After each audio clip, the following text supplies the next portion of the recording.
दांत का दर्द, टूथ पेन बहुत कॉमन चीज है। ये बहुत बार हम में से ज्यादातर लोगों को एक बार हो चुका होता है। लेकिन ये दांत का दर्द जब जान की आफत बन जाता है अगर आप किसी डेंटिस्ट को कांटेक्ट ना कर सको। जैसे अगर मान लेते हैं कि रात को आपको दांत का दर्द हो गया है या आप कहीं बाहर गए हो, डेंटिस्ट से कांटेक्ट नहीं कर सकते, तो आपके लिए ये काफी बड़ी प्रॉब्लम हो सकता है। हाय, मैं गणपति डेंटल क्लिनिक से डॉक्टर रोहित शर्मा, और आज की इस वीडियो के अंदर हम बात करेंगे कि टूथ पेन की आखिरकार ये क्यों होता है, किन कारण की वजह से होता है, और अगर आप डेंटिस्ट से कांटेक्ट नहीं कर सकते तो आप कौन सी मेडिसिन ले सकते हैं। दांत का दर्द, टूथ पेन ज्यादातर 4 कारणों के कारण होता है। अगर मान लीजिए मेरे पास 10 पेशेंट ट्रीटमेंट कराने के लिए आते हैं तो उनमें से 7 पेशेंट का जो दांत में दर्द है वो टूथ कैविटी की वजह से होगा, दांत में कीड़ा लगे होने की वजह से होगा। ये दांत में जब कीड़ा लग जाता है तो दांत के बीचों बीच जड़ें होती हैं जिसको हम पल्प कहते हैं, और वो पल्प को डैमेज कर देता है, उसमें बैक्टीरियल इन्फेक्शन कर देता है, जिसके कारण ये दांत का दर्द होता है। और जो ये दांत का दर्द है काफी इंटेंस हो सकता है, और इस स्टेज के ऊपर पेशेंट काफी तरीके के सिम्टम्स लेके आ सकता है। जैसे उसको बहुत ज्यादा इंटेंस पेन है, या कुछ भी चाय पानी कुछ भी लेता है तो बहुत ज्यादा दर्द होता है, या उसको रात को सोते वक्त दर्द होता है, और हो सकता है ये दर्द आपका सिर की तरफ, कान की तरफ जा रहा हो। तो आखिरकार अब ये जो दांत का दर्द है इसमें हम या डेंटिस्ट क्या कर सकते हैं, आपकी मदद कर सकते हैं। ये दांत के दर्द का जो ट्रीटमेंट है उसे हम रूट कैनाल ट्रीटमेंट कहते हैं। अब ये रूट कैनाल क्या है और कैसे होती है उसके लिए हमारी पुरानी वीडियो है, आप उसको रेफर कर सकते हो। लेकिन अगर जब तक आप डेंटिस्ट के पास नहीं जाते, रूट कैनाल नहीं लेते, तब तक आप क्या कर सकते हो।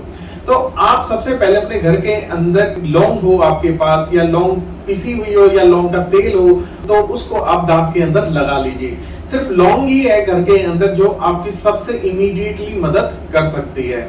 सेकंड, पेन किलर की बात करते हैं। पेन किलर में अगर आपको ज्यादा दर्द नहीं है तो जैसे कॉम्बिफ्लेम या फ्लेक्सोन ले सकते हैं, या आपको ज्यादा दर्द है, इंटेंस पेन है, तो आप 2 गोली कीटोरॉल डीटी की इकट्ठी पानी में घोल के ले लीजिए, आपको तुरंत आराम आ जाएगा।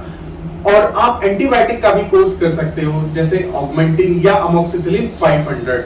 ये जो डोज बता रहा हूं मैं एडल्ट डोज बता रहा हूं। अगर आप कोई बच्चे देख रहे हो या 12 से 18 साल के में देख रहे हो तो इस डोज को आधी कर देना, और अगर आप किसी बच्चे के लिए देख रहे हो 12 साल से नीचे के लिए देख रहे हो तो आप इन्हीं टैबलेट्स का सिरप में भी आता है, तो आप उसको 6 साल के ऊपर है तो 1 चम्मच दे सकते हैं, 6 साल से नीचे है तो आधा चम्मच दे सकते हैं, और नीचे है तो ड्रॉपर से दे सकते हैं। एक बात दोस्तों जरूर याद रखना कि ये मेडिसिन जो मैंने बताई है ज्यादातर तो कोई साइड इफेक्ट नहीं होता, लेकिन इनको लॉन्ग टर्म आपने नहीं खाना है। सेकंड कारण जो दांत का हो सकता है, जो सबसे ज्यादा देखने को मिलता है, वो होता है कि हल्का दर्द रहेगा और कहीं किसी दांत के अंदर खाना फंसता होगा। खाना फंसना तो आपको इमीडिएटली पता लग जाएगा। ज्यादातर 2 दांत के बीच में खाना फंस जाता है और वो क्लीन नहीं हो पाता, क्योंकि हमारी ब्रश उस जगह पे पहुंचती ही नहीं है कि वो खाना वहां से निकल सके। और खाना फंसे रहने से क्या होगा, वहां के जो मसूड़े है उसमें सूजनपन आ जाएगी और एक हल्का डल पेन रहने लग जाएगा। दोस्तों ये जो स्टेज होती है ये ज्यादातर आरसीटी की जो स्टेज है, एक्सट्रीम दर्द वाली जो स्टेज है, उससे जस्ट पहले होती है। अगर आपने इग्नोर कर दी तो हमारे पास जो पहले जो डिस्कस किया था कि आपको आरसीटी कराने की जरूरत पड़ेगी, तो वो वहां तक पहुंच जाएगी। इस स्टेज में क्या करा जाता है, ज्यादातर डॉक्टर हम एक्सरे लेंगे और फिर उसके बाद देख लेंगे कि उस दांत के अंदर हम मसाला भर देंगे या टूथ फिलिंग कर देंगे, जिसके कारण वो खाना फंसने की जगह बंद हो जाएगी और आपकी दिक्कत सॉल्व हो जाएगी। और आप घर पे क्या कर सकते हैं, घर पे आप इस जगह को क्लीन रख सकते हैं।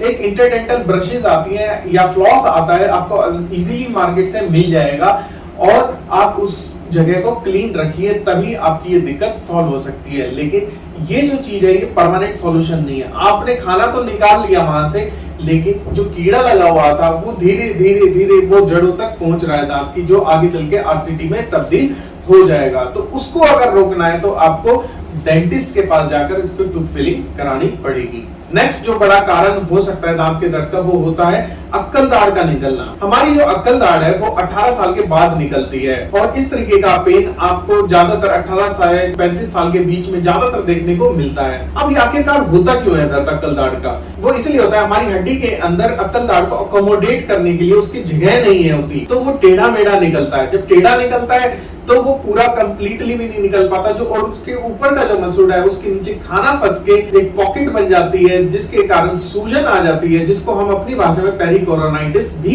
कहते हैं। अब इसका दोस्तों क्या ट्रीटमेंट है? तो इसका ट्रीटमेंट तो क्या होता है, आपका डेंटिस्ट आपको चेक करेगा एक्सरे लेके कि वो जो दांत है वो टेढ़ा तो नहीं है। टेढ़ा है तो आपको निकलवाना अच्छा रहेगा, क्योंकि आगे वाले दांत को भी वो खराब कर देगा। लेकिन अगर वो सीधा है तो वहां से डेंटिस्ट आपका दांत के जो मसूड़ा है उसको थोड़ा क्लीन करेगा और एंटीबायोटिक का आपको कोर्स दे देगा। और आप घर पे क्या कर सकते हैं, घर के अंदर आप गुनगुने पानी में नमक डाल के कुल्ले कर सकते हैं। और ये कुल्ले बहुत इंपॉर्टेंट है, आपको 8 से 10 बार इसको कर लेना चाहिए, तभी इस चीज का कुछ इफेक्ट आप देख सकते हैं। और आप मीनवाइल कुछ पेन किलर या एंटीबायोटिक भी खा सकते हैं। जैसे पेन किलर में हो गया कॉम्बिफ्लेम, फ्लैक्सोन, और एंटीबायोटिक में अगेन ऑगमेंटिन 625 mg। नेक्स्ट जो कारण हो सकता है दांत के दर्द का, वो हो सकता है हमारा दांत हिलने की वजह से दांत में दर्द होना। ज्यादातर ये जो दर्द होता है या दांत हिलने की जो शिकायत होती है वो 50 साल से ऊपर के लोगों को देखी जाती है। हमारा मसूड़ा साथ छोड़ देता है, हड्डी गल जाती है, जिसके कारण दांत हिलने लग जाता है। और जब वो दांत काफी ज्यादा हिलने लग जाता है तो वो दर्द भी करने लग जाता है। अब इसका सॉल्यूशन तो सिर्फ दांत निकलना है और कोई सॉल्यूशन नहीं है, और इसका कोई होम रेमेडी नहीं है। मीनवाइल जब तक आप डेंटिस्ट के पास जाते हो तो अगेन कॉम्बिफ्लेम जैसी कोई दर्द की दवाई खा सकते हैं। फ्रेंड्स, टूथ पेन से रिलेटेड बस इतना ही। आशा करता हूं कि आपको कुछ इंपॉर्टेंट इंफॉर्मेशन दे पाया हूंगा, और अगर आपको ये चैनल अच्छा लगता है तो इसको सब्सक्राइब करना ना भूलिए। Thank you for watching. Please subscribe our channel for watching other useful videos. Thank you.